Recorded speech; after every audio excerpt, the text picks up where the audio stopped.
NIA और ED द्वारा देश भर में पॉपुलर फ्रंट ऑफ इंडिया यानी पीएफआई के खिलाफ हुई छापेमारी में देश विरोधी गतिविधियों में शामिल होने के सबूत मिलने के बाद केंद्रीय गृह मंत्रालय ने इस चरमपंथी समूह पर प्रतिबंध लगा दिया है।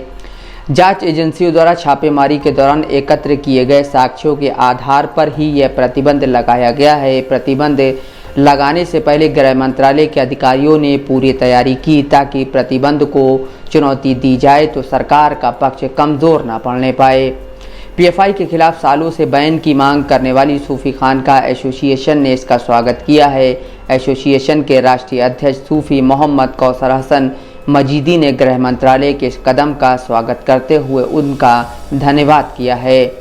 सूफी खानका एसोसिएशन बीते 3 सालों से पीएफआई की बैन की मांग कर रहा था। एसोसिएशन ने इसको लेकर इसी साल फरवरी में यूपी के कानपुर से दिल्ली तक एक पैदल यलगार यात्रा निकाली थी। इस विरोध के एवज में एसोसिएशन के लोगों को लगातार पीएफआई की ओर से जान से मारने की धमकियां मिल रही थीं, बल्कि कई लोगों पर तो जानलेवा हमला भी किए गए थे। यहां तक एसोसिएशन को कमज़ोर करने के लिए कानपुर की जूही पुलिस ने राष्ट्रीय अध्यक्ष सूफी मोहम्मद कौसर हसन मजीदी के खिलाफ फर्जी मुकदमा तक दर्ज कर रखा है। यही नहीं, पुलिस ने उनके खिलाफ 110G की कार्रवाई भी की है और पीएफआई के सक्रिय सदस्य सरवर चिश्ती के खिलाफ दर्ज एफआईआर में फाइनल रिपोर्ट लगा दी।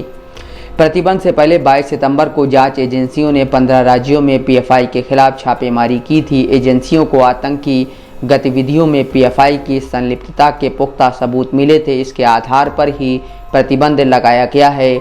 छापेमारी के तुरंत बाद गृह मंत्री अमित शाह ने राष्ट्रीय सुरक्षा सलाहकार अजीत डोभाल और एनआईए प्रमुख के साथ बैठक भी की थी। इस दौरान पीएफआई के खिलाफ जुटाए गए तथ्यों की समीक्षा कर आगे की कार्रवाई करने के निर्देश दिए गए थे। केंद्रीय गृह मंत्री ने कार्रवाई की समीक्षा भी की थी। गृह मंत्रालय ने पीएफआई पर प्रतिबंध लगाने से पहले कानूनी विशेषज्ञों से भी सलाह ली थी ताकि पीएफआई के अदालत जाने की स्थिति में सरकार अपनी ओर से मुस्तैद रहे। ऐसा इसलिए भी किया गया क्योंकि केंद्र सरकार को 2008 में सिमी पर से प्रतिबंध वापस लेना पड़ा था। हालांकि बाद में सुप्रीम कोर्ट के आदेश के बाद इसे फिर से प्रतिबंधित कर दिया गया था। इस बार सरकार जल्दी में नहीं थी और अपनी ओर से कोई कसर नहीं छोड़ना चाहती थी।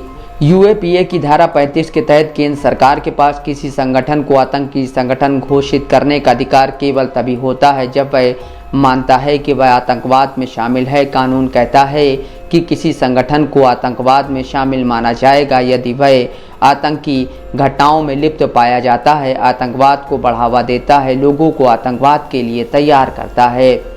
किसी संगठन को यदि आतंकी समूह घोषित कर दिया जाता है तो संगठन के वित्त पोषण और उसके साथ जुड़े व्यक्तियों को अपराधी माना जाता है। यूएपीए की धारा 38 कहती है कि जो व्यक्ति आतंकी गतिविधियों में लिप्त है या किसी आतंकी संगठन से जुड़ा है उसे 10 साल की कैद हो सकती है।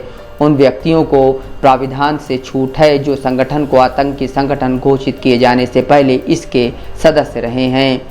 यूएपीए की धारा 20 भी आतंकी संगठन का सदस्य होने के लिए सज़ा का प्रावधान करती है। इसमें कहा गया है कि कोई भी व्यक्ति जो आतंकी समूह या आतंकी संगठन का सदस्य है जो आतंकवादी कृत्य में शामिल है उसे एक निश्चित अवधि की जेल हो सकती है। हालांकि इस सज़ा को आजीवन कारावास तक बढ़ाया जा सकता है। यही नहीं, दोषी पर जुर्माना भी लगाया जा सकता है।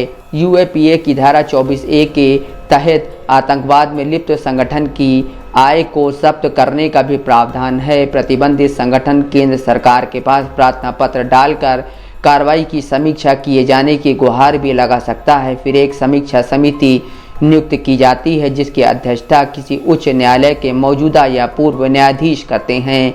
एनआईए ने अपनी रिमांड रिपोर्ट में कहा था कि पीएफआई के जिन 10 सदस्यों को इस सप्ताह केरल में गिरफ्तार किया गया उन्होंने युवाओं को लश्कर तैयबा, आईएसआईएस और अलकायदा जैसे आतंकी संगठनों में शामिल होने के लिए उकसाया था। पीएफआई के नेता हिंसक जिहाद और आतंकी गतिविधियों के जरिए भारत में इस्लामी शासन लाना चाहते थे।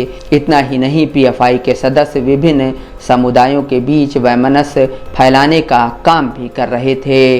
Bureau report, Dastak live news.